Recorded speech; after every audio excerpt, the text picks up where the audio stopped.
I just got up. I need to be getting ready for work here in a minute. Well, not necessarily a minute. I got a little bit of time, but like I'm still in my shirt from yesterday. I like sleeping with a shirt on, but that's beside the point. Um, so I found myself thinking as I was waking up, and you know, myself included, is really not getting, you know, because even myself, I fail at the most important times. But I had something a little bit more lined up. Like I had this intro that I was gonna try and do. This is that I don't write anything down, and like I do everything off the cuff. And I just I want to do I want to have something here that denotes my desire moving forward right now. Because on top of anything else that you may find on my channel, which I'm keeping distinctly, separate and least in effect, I don't want to talk about it. I want to have something around me. I want to build not just a structure around me, but a group of people that keep a structure together. I don't want to be the only thing that is necessary for something, but I want to be ready for anything. This this this is done. This is done through something that can be done by casual people, and it does revolve around AIM Labs. It does revolve around having a bunch of people that are leveraging their mindset by competing with each other through the leaderboards on AIM Labs. And then you end up finding after your aim is there, your positioning. Because this is where I wanted to go at the beginning. So I feel like there is absolutely a way that we can remove skill gaps that we can't conceivably actually cross. I saw this video of why pro gamers have their faces completely against the screen. And, I get it. I mean, I don't get necessarily that. I do kind of need to be back a little bit, but that's beside the point. But when when there's certain things, I'm a console player. So, some people will say, oh, well, you've got aim assist. We're not even going to talk about any of that. What we're going to talk about is latency. We're going to talk about the sheer performance gradient between a console and what PCs can be. And we're not even talking about that a PC has to be its best to be better than a PlayStation. It doesn't. So, there's certain aspects that a casual player, the one that doesn't have the pro gaming setup and doesn't have the time, what are they gonna do? You're just boned. Unless some crazy dude decides, we can remove those points at which they're leveraging something over us that we can't quite cover that divide on. And for instance, aim labs. Yeah, we are talking about something that literally gives you the skill. Yeah, but we are talking about something that gives you the opportunity to do it so much faster. But outside of that, positioning. I know other people say it. Positioning is good. Positioning is key. Positioning is something people say a lot, but positioning can also remove another person's skill from the equation. Now, I do mean more as it becomes more of a 4v1 or 3v1, but because you can't really guarantee this on a 1v1, especially if you're trying to be aggressive. You don't know when these gunfights are going to happen, and if you just move around slowly, you're just not going to have any fun. I get it. But this whole thing I got going on here has nothing to do with solo players. I mean, I am a solo player, but I'm trying to change that. Help me out. So, what I want to do is I want to typically, and this is just going to be for two people. Let's just take two people. I want to have one person always out front, Okay, always just pushing it real good, And I want that other person to always be tailing. Two things going to happen here. Number one, that person is going to see how this other person moves to the map. You're going to learn a lot. You're going to learn a lot, especially if we make it someone that's better, which you really should. Your point man should be the one that very likely could off this first person that they see, and then the next one and the next one. But we want somebody in the back to always be there to off the one who thinks that he just won a 1v1 and can teabag this guy now. No, we have another guy there. Now, later on, because this is how we remove that skill level. Let's take it. We got a squad running properly. Okay, now I'm not talking some milsim stuff because it's pretty rigid. It's pretty rigid. But what I'd like to do is have a bunch of people having fun, knowing that you do have a job. So if this person goes down, you need to punish the person who got him down. And just a command like that. Okay? Just a command like that. So go ahead, run off. Not too far, but get your kills. And any squad that wants to be really good about this can tighten that doctrine up. It's like, all right, so instead of just punishing a person who gets a kill on us because, they gave you the red dot, you were paying attention for it, you're going to be a little closer. You're going to be there. That your guy might not even go down because you're already putting bullets on target. These are it's called stacking, and it's a thing, and it absolutely will ruin professional gamers. I don't give a crap what they've got going on.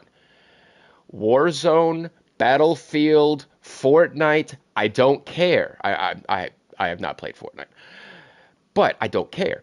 What happens is they die. And in a game where you get to revive your opponents, especially Battlefield, where he doesn't get that opportunity to completely down them, but in this stacking situation, they doesn't get the chance anyways. But I mean, if you have a full squad just jumping into every room from different angles at almost the same time, all the time, because they've been running together for a minute and they even know how they enter into stuff. They're like, yep. Methodical is going to be jumping from that building over there into that window on the second floor. I'm going to take that first floor, and then we're going to have the other two take the first floor. Now, Methodical might be jumping into a room that is completely full of people because he's the only one jumping in the second floor. But then there's three people in the absolute lower floor to those people that just killed him that have a bunch of information. Not just what red dots, but I'm kind of sitting there just telling them, all right, so there's a dude at the corner behind the door as you come up from the stairs. There's one person staring straight at those freaking ladders, and he's going to get blindsided. If you don't go up the ladder, he will not be a factor in the fight. And done. And then they get up there, they kill everybody, they revive me. Okay, I don't care how good these. Okay, if they were all camping in one floor in Battlefield, they're not very good. But any other scenario that could theoretically be something like this, where they're better people, they're holding the point. They got the top of C. They got the top of C on Manhattan, and they exploited their way up there. They used it's a ladder. It's not really an exploit. They used a ladder to get to the very top of that constructified building. It may not be C.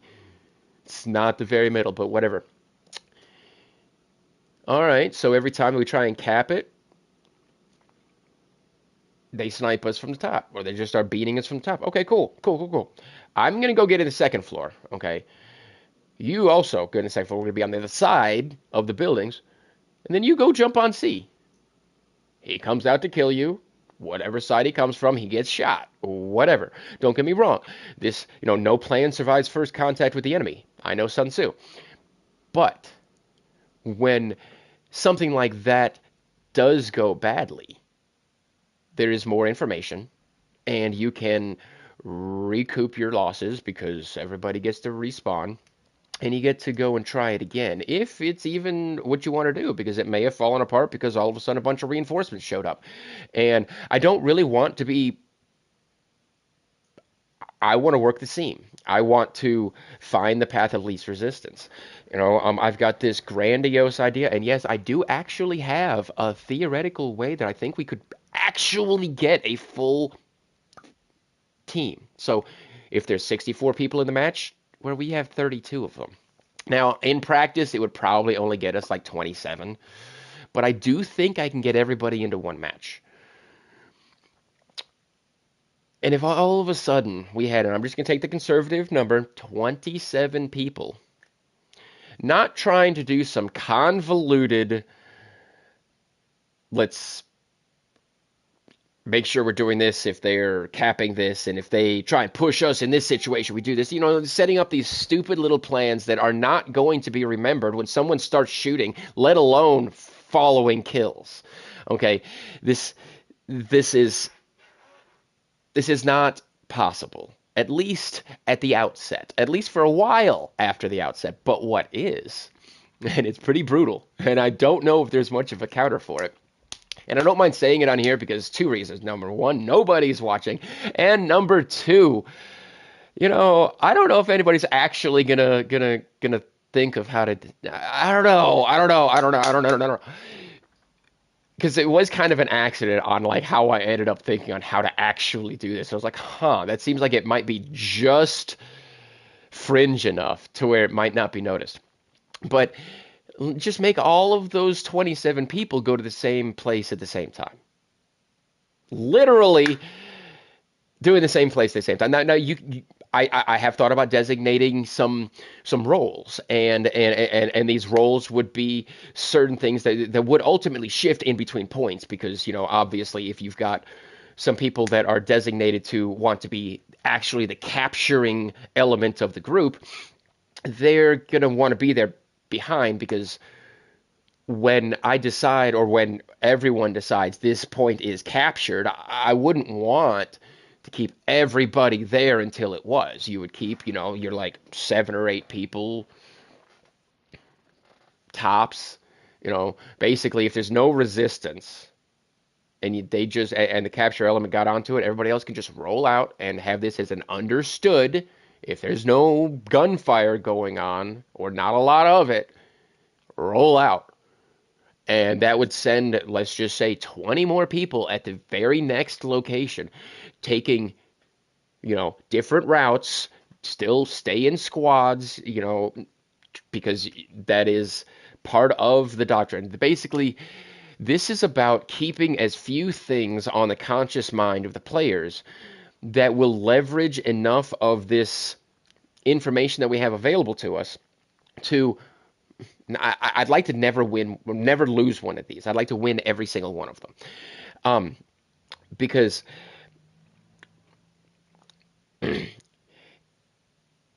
when we've got, I forgot what I was saying right there. If this ends up taking off, you will find me outpace my brain quite often, or rather, my brain outpace my mouth quite often, and I won't be able to quite go back.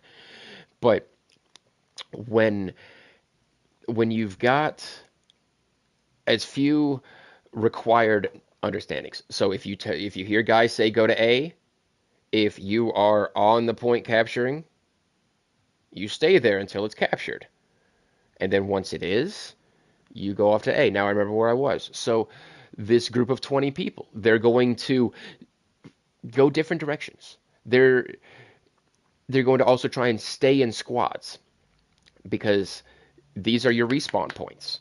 I would think that putting medics with different squads would be good. I think that trying to have a medic be like, look, if you're a medic, find another squad. I think that this would be a little bit difficult in practice, but if you could pull it off, and you always had a foreign medic with all these squads, you get reinforcements really fast, really freaking fast. So all of a sudden you could, even if it was important enough, you could redeploy.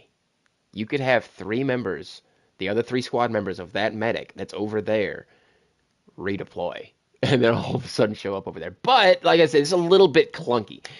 Um, but they would take their own routes. They would try and beeline it, but not so much. They want to get kills. Maybe catch those guys that are just now deciding to capture um, F from us. Run that way real quick, off all of them, but just make sure that within a certain amount of time, everybody is putting pressure on.